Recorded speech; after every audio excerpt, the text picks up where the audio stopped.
On a tous fait cette erreur à Noël. On pense à Jésus, on voit cette magnifique scène de Marie, de Joseph, des mages, des bergers et du petit bébé dans une crèche. Et l'erreur, c'est quoi? C'est de s'arrêter là. C'est de ne pas voir plus loin que ça. Et ça nous amène à mettre de côté des choses vraiment importantes, vraiment essentielles, sans lesquelles on ne peut pas comprendre toute cette scène et pourquoi cette scène est si merveilleuse. Donc on a tous fait ces deux erreurs que je vais mentionner dans cette vidéo, mais le but de cette vidéo, c'est de nous aider à ne plus les faire et à mieux comprendre Noël pour mieux apprécier Noël.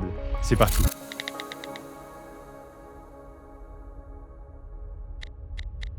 Salut les amis, bienvenue sur cette chaîne qui s'adresse aux chrétiens qui ont soif de plus, ceux qui veulent mieux comprendre la Bible et mieux connaître Jésus qui en est le centre. Aujourd'hui, on va parler de Noël, bien évidemment, on rentre dans la saison de Noël, c'est magnifique, il commence à avoir de la neige peut-être là où tu es, il commence à avoir, il y a le marché de Noël, la saison de Noël, et on se met un peu dans l'ambiance. Et on commence surtout en tant que chrétien à réfléchir à la beauté de cette saison-là et ce qu'on veut se souvenir de manière particulière de la naissance de Jésus. Et c'est vrai que la naissance de Jésus, c'est une merveilleuse nouvelle. Mais si on fait ces deux erreurs qu'on va mentionner dans cette vidéo, on est en train de réduire cette bonne nouvelle. On est en train de se priver de cette bonne nouvelle. On est en train de se priver de la joie de Noël. La première erreur, c'est de penser que Jésus n'est qu'un petit bébé. On pense à Jésus et on pense au petit Jésus. On pense à un petit bébé faible et impuissant. Alors c'est vrai que Jésus était un véritable être humain. C'est une des choses que la Bible enseigne. Il n'était pas à moitié un humain, il n'a pas eu juste l'apparence d'un être humain. Non, il est devenu un être humain à part entière. Donc il y a réellement un petit bébé et c'est quelque chose de merveilleux. On est tous émerveillés quand on voit un petit bébé. Et donc forcément, c'est normal que cette scène nous attendrisse, nous émerveille. Mais il faut réaliser qu'en devenant être humain, Jésus n'a pas cessé d'être qui il est de toute éternité. Le Fils de Dieu, Dieu lui-même. Ce qui fait que c'est merveilleux que Jésus soit un être humain, que Jésus soit un petit bébé, c'est parce qu'il n'est pas qu'un petit bébé, parce qu'il n'est pas qu'un être humain.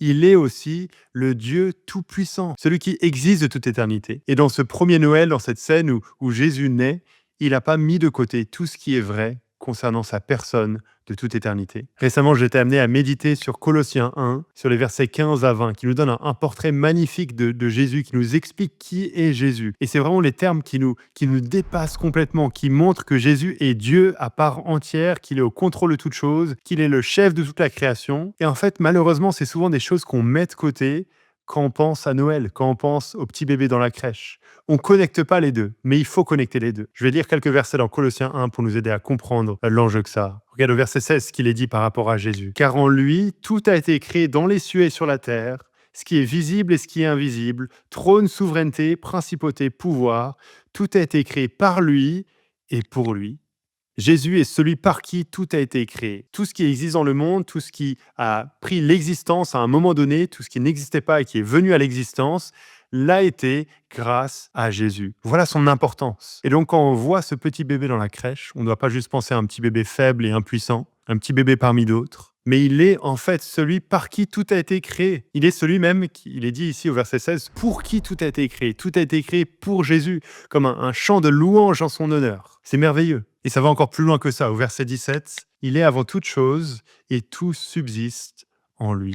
Il existe de toute éternité. Ce petit bébé n'a pas commencé à exister à ce moment-là. Alors bien évidemment, oui, sa nature humaine a pris existence à un moment donné. Jésus n'était pas être humain, il est devenu être humain à un moment donné. Mais il existe de toute éternité en tant que Dieu. Sa nature divine existe de toute éternité. Elle n'a pas eu de commencement. Et encore plus que ça, il nous est dit que tout subsiste en lui. C'est grâce à Jésus que tout l'univers tient ensemble. Sans lui, tout s'écroulerait. Les lois de la physique, nos cœurs qui battent, toutes ces choses-là tiennent grâce à Jésus. Donc ça, c'est quelque chose de magnifique, de merveilleux quand on pense à ce petit bébé dans la crèche. On ne doit pas penser à un petit bébé faible, impuissant, mais à celui qui est le chef de toute la création, le maître de l'univers, qui devient être humain, qui devient un petit bébé. Et c'est ça qui fait justement que cette scène est magnifique, merveilleuse, qu'un Dieu si grand et puis s'abaisser si bas. C'est ce que Philippiens 2 met en avant. On ne va pas le lire maintenant, mais tu peux le lire chez toi. Les versets 5 et suivants, qui nous montrent que Jésus s'est dépouillé lui-même, il s'est humilié. Comment? Non pas en enlevant des attributs qu'il avait, non pas en mettant de côté sa divinité, mais en devenant être humain. Le fait de devenir être humain pour le Dieu de l'univers, quel abaissement, quelle humilité. C'est quelque chose de merveilleux. Donc, ce Noël, quand tu vois un petit bébé dans une crèche, quand tu vois cette scénette de Noël et différentes choses, il ne faut pas oublier de penser à Colossiens 1. Il ne faut pas oublier de penser à l'identité de ce petit bébé. Qui il est de toute éternité, qui il est en ce moment même, qui il sera pour l'éternité. Le chef de toute la création, Dieu lui-même.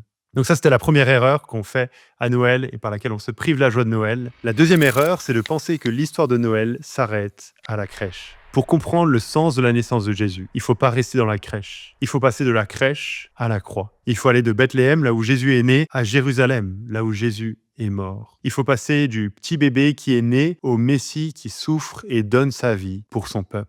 C'est en regardant à la croix qu'on comprend le sens de la venue de Jésus sur cette terre. La raison pour laquelle un Dieu si grand s'est abaissé si bas et est devenu un être humain. Jésus n'est pas venu pour être un simple modèle de bien, un exemple d'amour, pour nous montrer comment nous aimer les uns les autres, comment vivre en paix dans ce monde. Non, en fait, la venue de Jésus avait un but précis. Jésus est venu avec une mission et toute sa vie était orientée vers cette mission. Depuis le moment de sa naissance, c'est vers cette direction qu'il a été. Quelle était cette mission? Dans 1 Jean 4,14, on lit que le Père a envoyé le Fils comme sauveur du monde.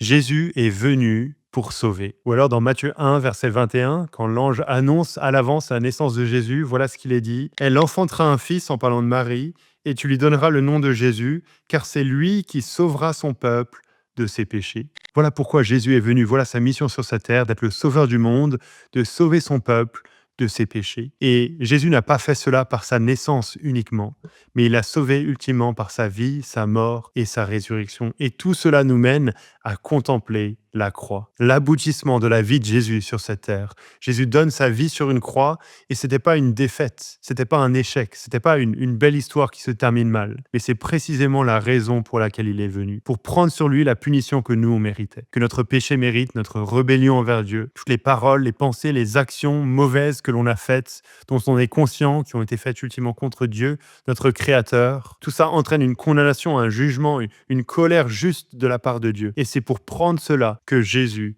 est venu, pour payer à notre place. Donc si la crèche est une si bonne nouvelle, si la naissance de Jésus est une si bonne nouvelle, c'est parce que c'est la première étape vers ce qui vient ensuite, vers sa mort et sa résurrection, qui assure notre salut, qui nous permet d'être en bonne relation avec Dieu, parce qu'il paye pour nous. On est en tout cas à la fin de cette vidéo. J'espère que ça vous amène à comprendre que Noël est en fait beaucoup plus sombre que ce qu'on croit. On voit peut-être cette petite scène belle, paisible dans notre imagination en tout cas, mais il faut aller plus loin que ça et regarder à ce que Jésus, ce petit bébé, va accomplir, à la raison pour laquelle il est venu. Et quand on voit cela, on voit à quel point Noël est une merveilleuse nouvelle. On voit à quel point c'est la preuve de la grâce de Dieu, de la fidélité de Dieu, et on peut réellement s'en réjouir. Alors gardons ça en tête ce Noël pour vraiment nous réjouir, pour avoir la reconnaissance dans nos cœurs face à ce que Dieu a fait et pour profiter vraiment pleinement d'à quel point cette naissance de Jésus est une merveilleuse nouvelle. Si tu veux profiter de cette période pour lire des bonnes choses encourageantes et donner peut-être ça autour de toi, il y a BLF qui vient de publier un tout petit livre. Il y a comme un parfum de Noël dans l'air. Je ne l'ai pas lu, mais j'en ai entendu du bien. Il y a des amis qui l'ont recommandé. Et apparemment, de ce que j'ai lu, ça fait rire et ça fait réfléchir. Donc j'ai hâte de lire pour voir par moi-même en quoi c'est le cas. Apparemment, c'est un bon livre pour se rappeler de la joie de Noël, la joie de la naissance de Jésus. Et c'est un très bon petit livre à offrir à d'autres pour les aider à comprendre en quoi c'est vraiment une bonne nouvelle et pour aller derrière les apparences, derrière les marchés de Noël, derrière toute cette saison de fêtes, voir à ce qu'il y a de plus important pour chacun de nous. Donc je t'encourage à le lire, tu peux le trouver sur le blfstore.com. C'est tout pour la vidéo aujourd'hui. Profitez bien de cette saison-là, réjouissez-vous de la vérité de l'évangile que la naissance de Jésus met en avant. Et je vous dis à très bientôt sur cette chaîne pour d'autres vidéos.